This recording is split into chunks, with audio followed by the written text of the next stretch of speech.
What's going on, everybody? Welcome back to the show. As always, I'm your host, Zach Cronin, and as always, we have a bunch of stuff to discuss on today's episode. Unlike last week, we are back to discussing the horrors that persist here within the United States of America. Unfortunately, today's episode is not going to be filled with exclusively good news, but I did make it a point to go out and gather a couple of stories that are positive. One of them being the fact that the Supreme Court is not going to review their previous decision on effectively legalizing gay marriage. Kim Davis was looking to have this reversal escalated to the Supreme Court, and they dismissed it before they just dismissed it outright. It's not something that they're going to touch. We do also have horrific new polling data courtesy of CNN and Harry Holy Toledo Enton himself, but we are unfortunately going to have to discuss a couple of really wacky things. The first is that Chuck Schumer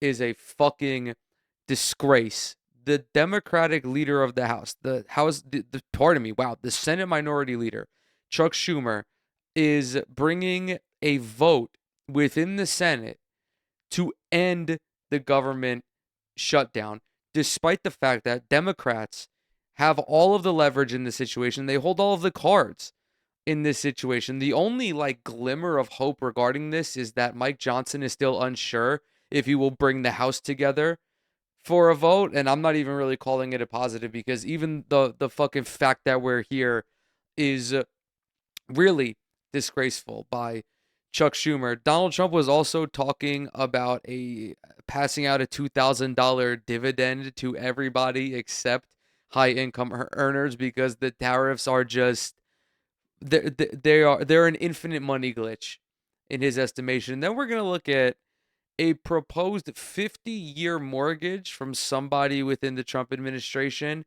an absolutely dystopian idea that effectively makes the bank a landlord because who the fuck is going to be able to see the end of a 50-year mortgage when the median when the medium homeownership age is like 40 fucking years old now.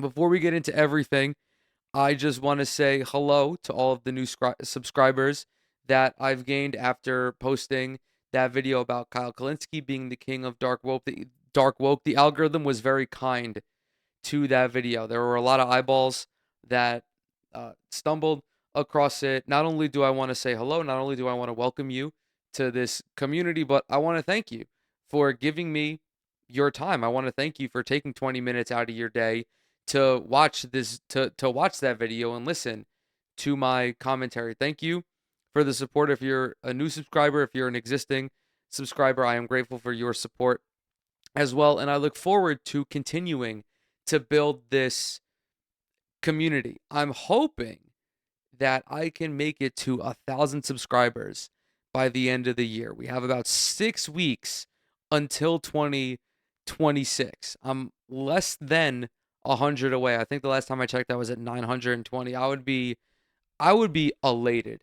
if that were to happen, especially since I only started making content in January. I feel like 1,000 subscribers for a brand new creator who doesn't have any platform anywhere else is pretty. It's an accomplishment. But enough about me. Let's go ahead. Let's talk about, unfortunately, my state senator, one of my senators, Charles Entertainment Schumer. As the Senate Minority Leader, Charles Schumer is the chief negotiator with Republicans and with Donald Trump to ending the shutdown. The fact that the government is shut down is not a good thing by any means. I don't want anyone to gather that idea from me, but the Democrats did the right thing by not agreeing to the Republican bill that would increase the price of healthcare premiums by two times, three times, or four times. There are some instances where people are going to have thousands of dollars of an increase in their healthcare premiums because of the expiration of the Affordable Care Act subsidies. Democrats throughout Congress did not want this to happen.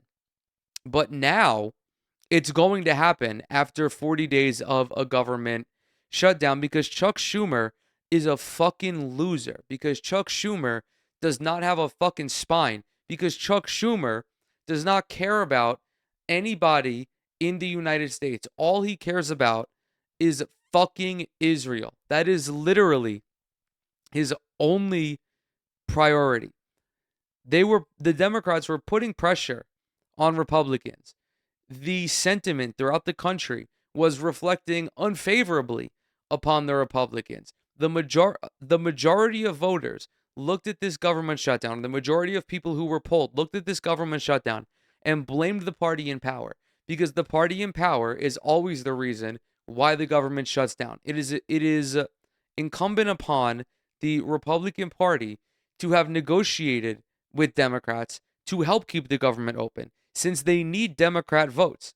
That is a huge sticking point with the government shutdown. The Republicans do not have enough, they do not have a supermajority. They cannot pass legislation just because they want to. They need to reach across the aisle.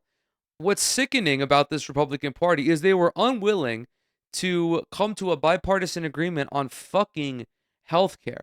This party literally exists to cause pain. They exist to hurt people all throughout the country. The majority of whom, the people who are dependent on these benefits, are mostly Republican. They're low-income earners in the Midwest, in the Rust Belt, in the Bible Belt, in rural areas. But Chuck Schumer, along with 8 other Democrats, are choosing to vote on this new CR. What's funny about this, before we even get into Charles Entertainment Schumer, is that all of a sudden, reports are coming out that he's going to vote no on this plan that he helped facilitate it. But again, he thinks everyone's fucking stupid. You're the Senate Minority Leader. You and Hakeem Jeffries are the 2 points of contact with the Republican Party and with the Trump administration to ending this shutdown. Anything that happens is either your fault, or if it succeeds, your W. That's how this goes. It's been 40 days of a government shutdown, of a Republican-caused government shutdown. There has been incredible pain caused to millions of people across the country, whether that is federal workers who haven't been getting paid, whether that's children who have had their nutrition assistance ripped away from them, whether that's low-income mothers and their children who have had their benefits ripped from them as well in the form of WIC. I was, of course, previously talking about SNAP. And it's all going to be for fucking nothing, because the government is going to, in all likelihood, reopen. The Obamacare subsidies are going to expire, and you're going to have 15 million people kicked off of their health care. You're going to have 50,000 people who die over the next year because they don't have health insurance. You're going to have millions of people across the country whose healthcare premiums skyrocket by thousands of dollars. Not only is the Republican Party to blame, but Chuck Schumer is to blame as well, because now all of that suffering that these people experienced is going to be for fucking nothing. In fact, it's going to be compounded. I'll start with you because we have that breaking news about the shutdown. Senate Democrats just put an offer on the table to try to end the impasse. What can you tell us? Yeah, that's right, Kate. We are seeing a new offer from Senate Democrats being proposed on the floor of the chamber to Republicans as a way to reopen this government after this record-long shutdown. The offer was officially made on the floor by the Democratic leader, Chuck Schumer. Let me just tell you what it includes. What the Democrats are offering is a clean continuing resolution to reopen the government along the lines of what Republicans want. In addition to that, a bipartisan minibus of appropriations bills, in other words, full-year funding bills for specific agencies that that have been negotiated on a bipartisan basis. And here's where it gets interesting. A one-year extension of ACA funding that is expiring at the end of this year and threatening massive premium hikes for 2026. This has been the biggest sticking point. What's extra insidious about the 1-year extension? Why did I switch my camera? Because I'm fucking stupid. That's why. The 1-year extension puts us at, let's say, December of 2026, just to make the math easy. What do we have in November of 2026? Can somebody guess? If you guess midterm elections, you would be correct. The Republicans are using people's health care as a political piece, as a political pawn. They do not give a fuck about you. Even if you voted for them, they do not give a fuck about you. They are willing to toss out your health care after winning an election. Think about that for a second.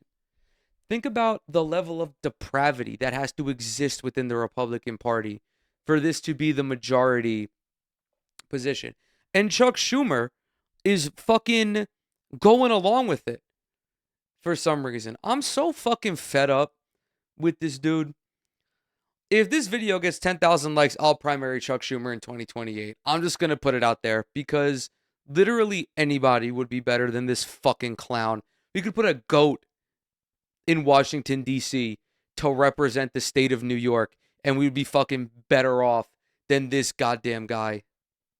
In the shutdown so far, what Democrats are saying is that they're offering a simple one-year extension of current law that, in their view, should be consistent with the Republican idea that they can't negotiate on healthcare funding. They say do a one-year extension and set up a bipartisan committee to negotiate a broader deal on healthcare. Take a listen to what Senator Schumer said about this on the floor. If we're talking about healthcare extension, why don't you just fucking extend it by like a billion years?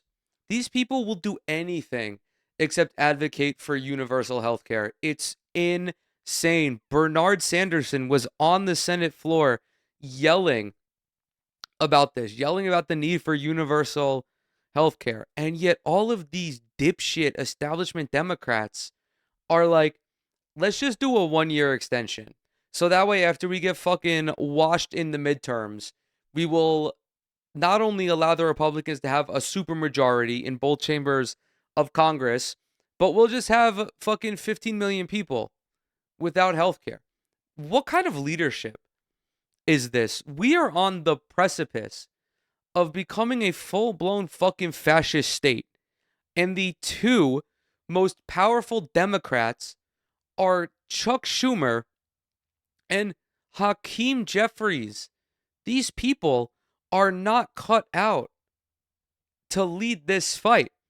And what's funny about this is Chuck Schumer is losing support amongst Democrats because of this fucking ridiculous decision.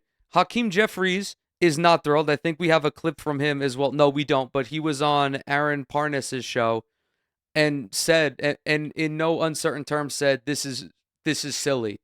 He obviously didn't say it like that, but he's not happy with Chuck Schumer. Ro Khanna is not happy with Chuck Schumer. And I think Richie Torres is not happy with Chuck Schumer either. Who are you serving with this? Since what we're proposing is only a simple extension of current law, the Senate could do this within a few hours. This is a reasonable offer that reopens the government, deals with health care affordability, and begins a process of negotiating reforms to the ACA tax credits for the future. And speaking just after Schumer was Gary Peters, the Michigan Democrat. I'm told by two sources that this was his idea, that he shopped it to Democrats ahead of time before this was made. Will Republicans agree to this? TBD. But it's certainly far from what Republicans had wanted to reopen the government, Kate. We thank you for watching. It's just like fucking so depraved. And in addition to Chuck Schumer, let's take a look at the 8 other ghouls who want you to fucking die. We have Senator Tim Kaine in the membrane, Senator Dick Durbin, Senator Maggie Hassan, Senator Jackie Rosen, Senator Cortez Mastro, Senator Jean Sheehan, pardon me, Senator CTE John Fetterman, and then Senator Angus Dingus. And I want to talk about Angus Dingus for a second. By the way, this tweet is courtesy of Kyle Kalinske. Says, fuck these traitors, primary, they're sorry. Asses. Now, what's unfortunate about this situation, I don't know when all of these folks are up for re-election, but Chuck Schumer, because he's a fucking bitch, went through with this because he knows he doesn't have an immediate primary threat. I sincerely believe, and yes, I'm being cynical here, pardon me, we had a week of positivity, all right? It's time to go back to normal. If Chuck Schumer were up for re-election in 2026, in 2026, I don't think he would have done this. But he's not up for re-election until 2028. Let's go ahead. Let's listen to what Angus Dingus has to say. At the beginning of the shutdown, there were two goals, both of which I support. Well, Joe, you have to go back to what the strategy was at the beginning of the shutdown. There were two goals, both of which I support. One was standing up to Donald Trump. The other was getting some resolution on the ACA premium tax credit issue. The problem was the shutdown wasn't accomplishing either goals, and there was practically, well, there was zero likelihood that it was going to. In terms of this guy is like,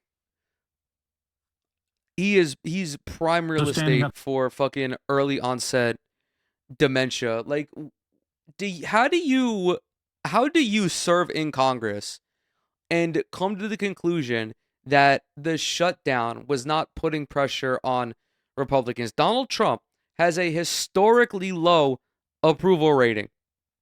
All of the polls point to people blaming the Republicans for this shutdown. There were just landslide elections, literally 5 fucking days ago, where there were tremendous victories in Virginia, even though Abigail Spanberger, of course, is being a fucking CIA operative and saying that, oh, just be like this and this, what happened in Virginia it doesn't mean that we should continue the government shutdown. Shut the fuck up, lady. All right, like, I get it. You're a fucking, you're a loser. You're a former CIA agent, whatever. But in New Jersey, in New York City, in local elections, in Georgia, Prop 50 in California, people are fed the fuck up with the Republican Party. How am I, a fucking dipshit, sitting in my office in the dark, except for this fucking lamp behind me, putting up more of a fight against the president than somebody like Angus Dingus, who is literally one phone call away from the president? It's because these people don't give a fuck about you either. The Democratic Party has a rotating villain who, at every step of the way, seeks to undermine legitimately good things that the Democratic Party is doing. And it doesn't even make fucking sense in this instance, because a lot of the times, the Democrats just sit back, they let the Republicans do fucked up shit, and then they run a campaign where they implore the voter to vote for them because they're not doing heinous shit. It's like the Republicans are bad, but we're better. It's not that we're great and we're going to do this, this, and this. They run on the fucking line that, well, we're not the Republicans. But in this case, you might as well be the fucking Republican. To Donald Trump, the shutdown actually gave him more power. Exhibit A being what he's done with SNAP and SNAP. Dude, Donald Trump has been laying off federal workers for 6 fucking months. 40,000 VA employees have been furloughed. Every single fucking government agency is being held together by a 22-year-old fucking intern. He was coming after Medicaid and Medicaid already. He was making cuts to Social Security. Everything that's persisting throughout the shutdown has been happening. That is not a fucking argument. Everything that Donald Trump has done throughout the shutdown, he's been doing since he came into office. SNAP benefits across the country. Oh, by the way, Joe, you're going to love this. Guess who's getting paid during the shutdown? Not the park rangers or air traffic controllers, the ICE agents. Under special law, under that big awful bill that they passed last summer, the ICE agents are being paid. Nobody else is. So standing up to Donald Trump didn't work. It actually gave him more power. Well, Joe, you have to go. These people are such fucking pussies, man. Pardon my crassness, pardon my vulgarity. These guys are fucking spineless losers. This is what the Democratic Party is nowadays. This is what maybe I don't want to say that. This is what parts of the Democratic Party are like, because to their credit, most of the Democrats in the Senate and in the House do not fuck with this. But still, this sentiment is prevalent throughout the party, just along different lines. I already said it. How do you look at what has happened over the last 6 months and how unfavorable Donald Trump is and think that standing up to Donald Trump doesn't work? You're just fine to be bullied? You're just going to allow your constituents to be bullied by the president? That's fucking insane.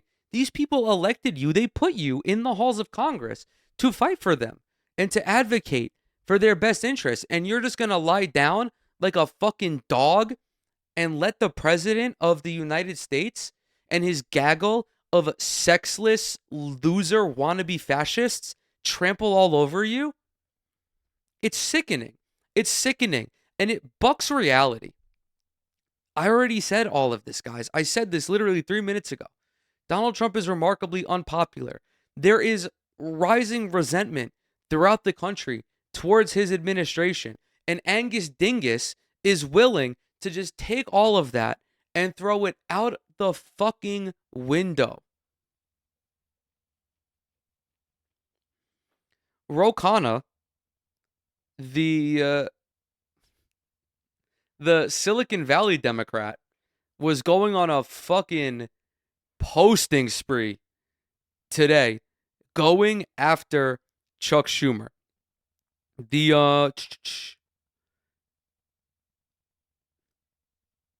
What did he say? He says, this was we'll start yesterday. Newswire, Sanders tells Democratic senators to oppose shutdown deal. Ro Khanna, I stand with Bernie Sanders. This is not about politics, but about real people. It's not about securing a vote for show, but preventing premium hikes for Americans who are scared of what that will mean for them. Later on, he tweeted, Senator Schumer is no longer effective and should be replaced. If you can't lead the fight to stop healthcare premiums from skyrocketing for Americans, what will you fight for? A little bit later on, Ro Khanna says this. He quote tweets a tweet that says only voting for Democrats who support Medicare for all in 2026, 2028, and beyond. Ro Khanna says Medicare for all, no PAC money, childcare, $10 a day, double housing, anti-corruption agenda, 1,000 trade schools, modern factory and care jobs, no bombs to Israel. I call it new economic patriotism. I respect him for having all of these positions. Ultimately, do I believe he's going to back these positions? Potentially.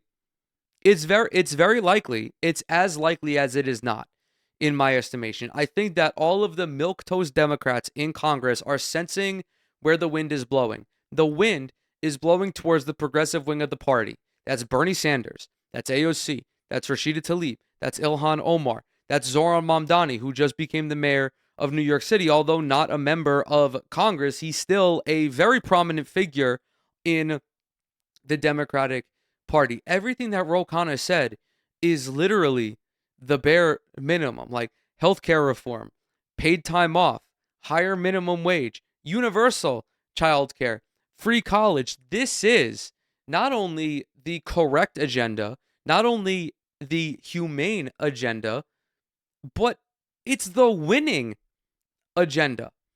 Look at the popularity of Bernie Sanders. Look at AOC, who was a split ticket candidate in 2024 where her constituents voted for her to represent them in Congress, and also for Donald Trump. Look at Zohran Mamdani, who just secured a damn near 10 percentage point victory in the New York City mayor's race. If you're not aligning yourself with the progressive wing of the party, you're a fucking loser. As far as I'm concerned, if you're a Democrat in Congress and you choose to remain a Raytheon liberal for the next couple of years, you deserve however big of a loss you experience in your next election. We're going to hear, before closing out this segment, we're going to hear from Bernie Sanders himself, who was particularly fired up over this, and for obvious reasons. Bernie is like, no one wants Medicare for all in Congress more than Bernie Sanders. It's like it's his fucking child. It's like it's one of his children. He has just unconditional love for healthcare reform, as I do, because it just fucking makes sense for the richest country on the planet to have to guarantee healthcare to all of its citizens. Like, this shit happens in Denmark.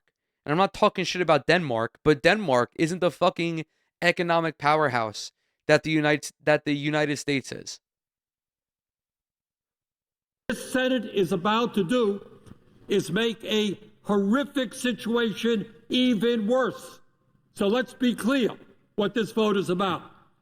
If this vote succeeds, over 20 million Americans are going to see at least a doubling in their premiums in the Affordable Care Act. In my state of Vermont and throughout this country, for certain groups of people, it will be a tripling and a quadrupling of their premiums. There are people who will now be paying 50% of their limited incomes for health care. Does anybody in the world think that makes sense?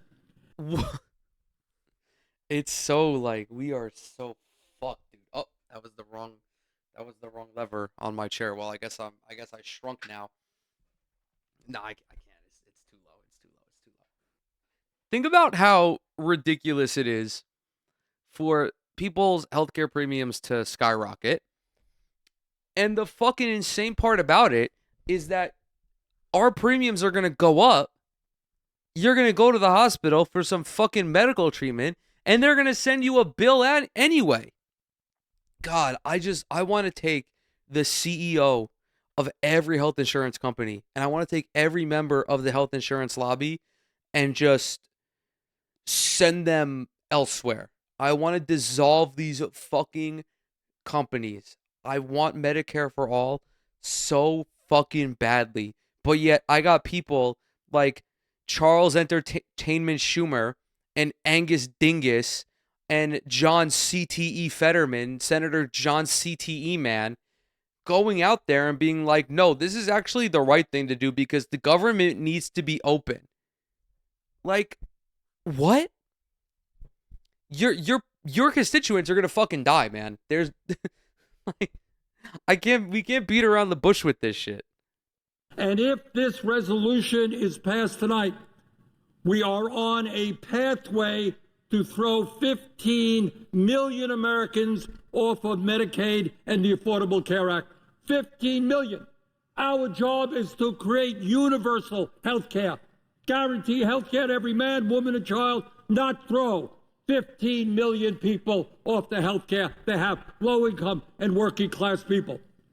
And my friends, know what you are voting on. Studies are out there that when you throw 15 million people off of health care, some 50,000 of our fellow Americans will die unnecessarily every single year. Anyone think that's funny? Something to laugh at? Something to just go past? He was, I don't know if this is misinformation or not, but reportedly, Senator Susan Collins of Maine was seen laughing shortly after, I guess, like shortly after the voting on of this bill or something. I forget the specific verbiage. That's who he was talking. That's who he was talking to. I wish that Bernie was a little bit more unhinged, because I would have flat out mentioned Susan Collins by name. I would have said, Miss Collins, do you think it's funny that your fellow Maine residents are going to fucking die? You think it's funny that they're going to pay $3,000 a month for healthcare coverage that they might not receive, Miss Collins? I would love to just be unhinged to fellow Democrats and just like bully them into submission, into submitting to the progressive caucus. But unfortunately, we are not quite there yet. We do not have an unhinged progressive candidate in Congress quite yet. As I mentioned at the beginning, there is still the potential that this vote does not go through because Manlit Mike Johnson is not ready to bring Congress back together for whatever reason. It could be that he doesn't want to swear in the new representative. It could be that he doesn't want the Epstein files to be released. It could be that he's just like a little bitch and just doesn't, he doesn't want to do his fucking job as the Speaker of the House. But make no mistake, if the government does reopen and when all of these people get kicked off of their healthcare, if the government reopens, it will not only be the Republicans' fault, but it will be the fault of Chuck Schumer and the 8 other losers who voted for that bill.